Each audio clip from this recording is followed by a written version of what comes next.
Hello guys, सभी को बहुत बहुत प्रणाम। हम यहाँ पर जो बाल विकास की कक्षाएं हैं सिलेबस के अनुसार हम यहाँ पर चालू करने वाले हैं।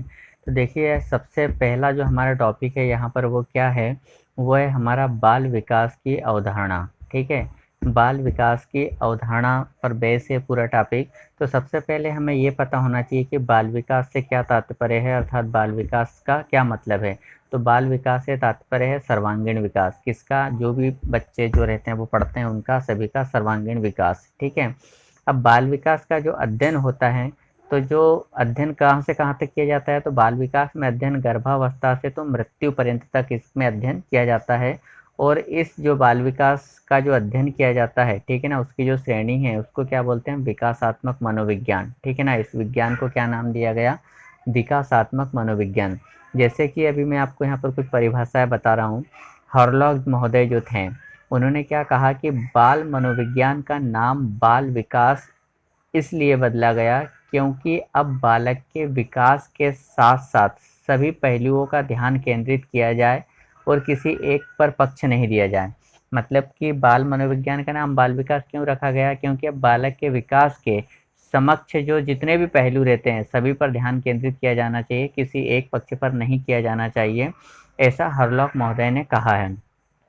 क्रो एंड क्रो क्या कहते हैं, क्रो एंड क्रो का कहना है कि बाल विकास वह विज्ञान है जो बालक के व्यवहार का अध्ययन गर्भावस्था से मृत्यु पर्यंत तक करता है। क्रो एंड क्रो ने क्या कहा कि बाल विकास कौन सा विज्ञान है, ऐसे बाल विज्ञान जो है वो व्यवहार का अध्ययन करता है, कहाँ से कहाँ तक करता है, तो गर्भावस्था से मृत्यु तक करता है। ऐसे ही डार्विन की अब यहाँ कन्फ्यूजन हो सकता है। जैसे डार्विन ने क्या कहा कि बाल विकास व्यवहारों का वह विज्ञान है जो बालक के व्यवहार का अध्ययन गर्भावस्था से मृत्यु पर्यंत तक करता है। ऊपर और नीचे वाली जो परिभाषा है क्रो एंड क्रो की और डार्विन की, दोनों में क्या अंतर है, दोनों में अंतर है। देखिए, पहले नंबर पर बाल विकास वह विज्ञान है, ठीक है, और इसमें क्या है, बाल विकास व्यवहारों का वह विज्ञान है। ठीक है ना, ये पॉइंट आपको ध्यान रखना है कि ये दोनों पॉइंट में डिफरेंस करेंगे तो आपको ध्यान रह जाएगा। क्रो एंड क्रो ने क्या कहा है, बाल विकास वह विज्ञान, और डार्विन ने क्या कहा, बाल विकास व्यवहारों का विज्ञान है। ठीक है, अगले नंबर पर हमारे पास जो है हॉरलॉक ने दी है। हॉरलॉक ने क्या कहा कि बाल विकास मनोविज्ञान की वह शाखा है जिसमें गर्भाधान से लेकर मृत्यु पर्यंत तक होने वाले मनोविकास की विभिन्न अवस्थाओं में होने वाले परिवर्तनों का अध्ययन किया जाता है। मतलब कि हरलॉक महोदय ने क्या कहा कि बाल विकास जो है वो मनोविज्ञान की कौन सी शाखा है, तो मनोविज्ञान की वह शाखा है जिसमें गर्भ से लेकर के गर्भाधान से लेकर मृत्यु तक जितने भी विकास के विभिन्न अवस्थाएं होती है उन सभी में जो परिवर्तन होता है उसका अध्ययन किया जाता है। किसमें किया जाता है, बाल विकास में किया जाता है। ठीक है, तो अब यहाँ पर देखिए जो बाल विकास जो होता है, ठीक है, बाल विकास जो होता है तो इसमें क्या क्या चीज़ें होती हैं। बाल विकास के अंतर्गत हम किस किस चीज़ का अध्ययन करते हैं, तो एक तो हम करते हैं बालक के विकास का, दूसरा अध्ययन करते हैं बालक के व्यवहार का, और जो बालक का विकास होता है उसको प्रभावित करने वाले तत्व। इन तीनों चीज़ों का हम क्या करते हैं, बाल विकास में अध्ययन करते हैं। ठीक है, यदि अच्छा लग रहा है तो लाइक ज़रूर कीजिए, शेयर ज़रूर कीजिए। ये चलिए अब आगे चलते हैं। आगे ये है कि बाल विकास की आवश्यकता। ठीक है ना, बाल विकास की आवश्यकता पड़ी क्यों भाई, किस लिए ज़रूरी है बाल विकास को पढ़ाना, जो सभी टीचर्स बनते हैं उनके लिए बाल विकास ज़रूरी क्यों है। तो बाल विकास के अध्यापकों के लिए निम्न प्रकार से ये आवश्यक है। नंबर एक देखिए, सबसे पहले बालकों की मनोरचना की जानकारी प्राप्त करने हैं, तो मतलब बालकों की मनोरचना, उनके मन की रचना जो है वो किस प्रकार की है, हमें उसकी जानकारी प्राप्त हो जाए, इसके लिए हमें बाल विकास की आवश्यकता पड़ी। दूसरे नंबर पर हमारे पास है बाल विकास प्रक्रिया को समझाने में सहायक है। ठीक है ना, बाल विकास जो क्या है, किसी भी प्रकार की जो प्रक्रिया है उसको समझाने में और समझने में क्या होता है, ये सहायक होता है। अगले नंबर पर क्या है हमारे पास, बाल निर्देशन और परामर्श में सहायक होती है। मतलब बच्चों को किस प्रकार से निर्देश दिया जाना चाहिए, किस प्रकार से उनका सहायता की नहीं जानी चाहिए, किस प्रकार से उनका परामर्श दिया जाना चाहिए, उसमें भी बाल विकास जो है वो बहुत ही आवश्यक होता है। अगला है बालकों के प्रति भविष्यवाणी करने में सहायक, ये बहुत इंपॉर्टेंट है। इसमें पूछे जाएंगे क्वेश्चन किस प्रकार से कि बाल विकास की आवश्यकता, और ये 5 पॉइंट दिए, इनमें से कोई से आपको 3 पॉइंट दे देंगे और एक कोई सा दूसरा दे देंगे, और फिर बताना होगा आपको कि इसमें से बाल विकास की आवश्यकता कौन सा नहीं है या कौन सा है। तो बाल विकास से हम क्या कर सकते हैं, बच्चे के भविष्य की भविष्यवाणी भी कर सकते हैं। ठीक है, और पांचवा है यहाँ पर बाल व्यवहार का मार्गंतरीकरण एवं नियंत्रण, मतलब बालक का जो व्यवहार है उसको हम परिवर्तित भी कर सकते हैं या फिर उसको नियंत्रित भी कर सकते हैं, लेकिन कब, जब हमें बाल विकास की जो होती है पूरा पूरा हमें नॉलेज होता है। अब बाल विकास की अवस्थाएं जो होती है वो कितने प्रकार की होती है, तो बाल विकास की अवस्थाएं मुख्यतः कितने प्रकार की होती है, 4 प्रकार की होती है। नंबर 1 शिशुआवस्था, नंबर 2 बाल्यावस्था, नंबर 3 किशोरावस्था और नंबर 4 प्रौढ़ावस्था। जैसे हमारा जो टेट का एग्ज़ाम होना है उसमें ये 3 अवस्थाएं बहुत ज़्यादा इंपॉर्टेंट है, शिशुआवस्था, बाल्यावस्था और किशोरावस्था। तो हम एक एक से इसमें देखते हैं। सबसे पहले हम यहाँ पर शिशुआवस्था की बात करते हैं। तो शेषावस्था कब से कब तक होती है, तो हरलॉक ने जो बताया कि जन्म से लगाकर कब तक, 2 वर्ष तक, ठीक है ना, मतलब 2 सप्ताह, सॉरी 14 दिन का जो समय होता है वो क्या होता है, शेषावस्था होती है। कुप्पू स्वामी ने बताया है कि जन्म से 3 वर्ष तक की जो अवस्था होती है वो शेषावस्था होती है। और रॉस ने माना है कि जन्म से 5 से 6 वर्ष तक की शेषावस्था होती है। और जो कॉल हुए उन्होंने जन्म से 2 वर्ष तक की शेषावस्था माना है। अब यहाँ से क्वेश्चन आपसे ये बन सकता है कि हरलॉक ने शेषावस्था को जो है कितने सप्ताह का या कितने दिनों का या कितने समय का माना है, तो हरलॉक ने जन्म से 2 सप्ताह के लिए माना है। कुप्पू स्वामी ने शेषावस्था को कितने वर्ष तक माना है, तो जन्म से 3 वर्ष के लिए।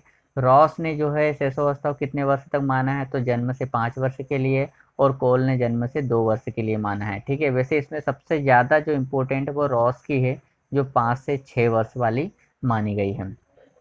अब हम यहाँ पर देखते हैं शैशव अवस्था की कुछ विशेषताएं, ठीक है ना। शैशव अवस्था की क्या क्या विशेषता होती है, तो सबसे पहला विशेषता इसमें है कि मूल प्रत्यात्मक व्यवहार, ठीक है ना। जो जैसा व्यवहार रहता है वही व्यवहार करता है, मतलब मूल व्यवहार पर करता है, वो कोई बनावटी नहीं होता है इस समय, ठीक है। दूसरे नंबर पर संवेगशीलता। संवेगशीलता मतलब बच्चों में इस समय जो होते हैं ना, संवेग बहुत तेज गति से बढ़ते हैं, ठीक है, बड़ा संवेगी होता है। और संवेग क्षणिक होते हैं, मतलब थोड़ी देर के लिए, जैसे आपने मार दिया तो बालक थोड़ी देर रो देगा, फिर वापस अपनी मम्मी के पास चले जाएगा, वो ये भूल जाता है कि मुझे मारा है या फिर लाड़ किया या मारा, जो भी, मतलब उसके अंदर संवेग क्षणिक आते हैं और क्षणिक में खत्म होते हैं। अपरिपक्वता होती है, मतलब ये पूर्ण रूप से परिपक्व नहीं होते हैं, अपरिपक्व होते हैं, ठीक है। और पराश्रितता, पराश्रितता मतलब ये दूसरों पर आश्रित होते हैं शैशव अवस्था में, ठीक है बच्चे। काल्पनिक जगत मतलब ये कल्पना में खोए रहते हैं, ठीक है, मन में जो भी चलता रहता है, अपने मन से जो भी खुद गाने गाने लग जाएंगे या खुद कुछ तो भी गुड्डे गुड़ियों के खेल, छोटे छोटे बच्चे जो है जरा जरा से हम उनको गुड्डन ला करके दे देते हैं, खिलौने ला करके दे देते हैं, काल्पनिक जगत में रहते हैं, क्योंकि वो उस गुड्डन को भी सही मानते हैं, गुड़िया को वास्तविक मानते हैं। व्यक्तिगत विभिन्नता, और ये सभी जितने भी श्रेष्ठावस्था वाले भैया बहन रहते हैं, इनके व्यक्तिगत जो रहता है इसमें क्या रहती है, भिन्नता रहती है और अंतर्मुखी व्यक्तित्व रहता है इनका, ठीक है ना। किस प्रकार का व्यक्तित्व रहता है, अंतर्मुखी व्यक्तित्व पाया जाता है। अब हम यहाँ पर बात करने वाले हैं बाल्यावस्था की। तो बाल्यावस्था में क्या होता है, हरलॉक ने जो कहा है कि ये 6 से लगा के 12 वर्ष, इसमें शायद थोड़ा अच्छे से दिख नहीं रहा है, तो 6 से लगा करके जो 12 वर्ष तक की उम्र होती है वो क्या होती है, बाल्यावस्था होती है, ठीक है ना। और रॉस ने क्या बताया है, रॉस ने बताया है कि वही 5-6 वर्ष से 12 वर्ष तक, वही बात है, ठीक है। अब यहाँ पर एक परिभाषा है ब्लेयर, जोन्स एवं सिम्पसन के अनुसार। तो शैक्षिक दृष्टिकोण से जीवन चक्र में बाल्यावस्था से अधिक कोई महत्वपूर्ण अवस्था नहीं है। यदि हम शैक्षणिक की बात करें, यदि आपसे क्वेश्चन पूछा जाए कि शैक्षणिक दृष्टिकोण से जीवन चक्र में सबसे अधिक महत्वपूर्ण अवस्था कौन सी है, तो वो कौन सी अवस्था होगी आपके पास यहाँ पर, बाल्यावस्था होगी, ठीक है। कौन सी अवस्था होगी शैक्षणिक दृष्टि से, बाल्यावस्था होगी। इस उम्र को खिलौने की उम्र भी कहा जाता है, किसकी उम्र कहा जाता है, इस उम्र को खिलौने की उम्र कहा जाता है। और इस अवस्था में बालक मित्र मंडली में रहना पसंद करता है, मतलब अपनी एक मित्र मंडली होती है बच्चों की, टोली जिसको बोलते हैं, उसमें बालक रहना पसंद करता है। अब इसकी भी कुछ हम यहाँ पर विशेषता देख लेते हैं। तो बाल्यावस्था की विशेषता क्या होती है, शारीरिक मानसिक स्थिरता, मतलब इनका शारीरिक जो होती है वो स्थिर हो जाती है और मानसिक भी इनका स्थिर हो जाता है। अनुकरण और जिज्ञासा के द्वारा ये क्या करते हैं, सीखते हैं, इनके अंदर सृजन की भावना आती है, नवीन प्रवृत्तियाँ इनके अंदर विकसित होती है और इनकी मानसिक योग्यता में क्या होती है, वृद्धि होती है। वास्तविक जगत से इसका संबंध जुड़ने लगता है और सामाजिक गुणों का इसके अंदर क्या होता है, विकास होता है। सामाजिक गुणों का विकास मतलब सहयोग, सद्भावना, सहनशीलता आदि जो है इनके अंदर विकास होता है। और क्या होता है, ये बहिर्मुखी होते हैं। अभी हमने देखा था कि जो शैशवावस्था उसमें किस प्रकार के व्यक्तित्व होता है, अंतर्मुखी, और इसमें क्या होता है, बहिर्मुखी व्यक्तित्व पाया जाता है। और नैतिक गुणों का विकास भी इसी अवस्था में होता है। स्ट्रेग ने बोला है कि 6, 7 और 8 वर्ष के जो बालक होते हैं वो अच्छे बुरे का ज्ञान, ठीक है, ईमानदारी, सामाजिक मूल्य आदि का विकास उनके अंदर होने लगता है। अब हम यहाँ पर किशोर अवस्था की बात कर लेते हैं। तो किशोर अवस्था को रास ने कितने वर्ष से कितने वर्ष तक माना है? 12 से 18 वर्ष तक। लेकिन कुछ विद्वान जो है वो 14 से 17 वर्ष की अवस्था को पूर्व किशोर अवस्था मानते हैं और 17 से 21 वर्ष की अवस्था को क्या मानते हैं? वो उत्तर किशोर अवस्था मानते हैं। इस अवस्था को स्वर्ण अवस्था कहा जाता है, ठीक है, गोल्डन एज कहा जाता है किशोर अवस्था को, ठीक है। सबसे अच्छी अवस्था होती है किशोर अवस्था। इस अवस्था में विपरीत लिंग के प्रति जो होता है आकर्षण बढ़ जाता है, मतलब बॉयज है तो वो गर्ल्स के प्रति आकर्षित होगा और गर्ल्स है तो वो बॉयज के प्रति आकर्षित होने लगती है। इस बाल्यावस्था तथा प्रौढ़ावस्था के मध्य का इसको संधि काल, क्योंकि देखो बाल्यावस्था के बाद किशोर अवस्था, किशोर अवस्था के बाद से प्रौढ़ावस्था, तो दोनों के बीच में क्या आ रही? किशोर अवस्था। तो ये क्या हो जाएगा? बाल्यावस्था और प्रौढ़ावस्था का संधि काल हो जाता है, ठीक है। अगले नंबर पर फिर से आपसे एक बार रिक्वेस्ट है कि यदि आपको अच्छा लग रहा है तो लाइक शेयर जरूर कीजिए। मेरा पहला वीडियो हो सकता है शायद इतना क्लियर नहीं बन पा रहा हूँ, लेकिन फिर भी आपको अच्छा लगता है तो लाइक शेयर जरूर कीजिए। क्रो एंड क्रो ने एक परिभाषा दी है कि किशोर ही वर्तमान की शक्ति और भावी आशा को प्रस्तुत करता है।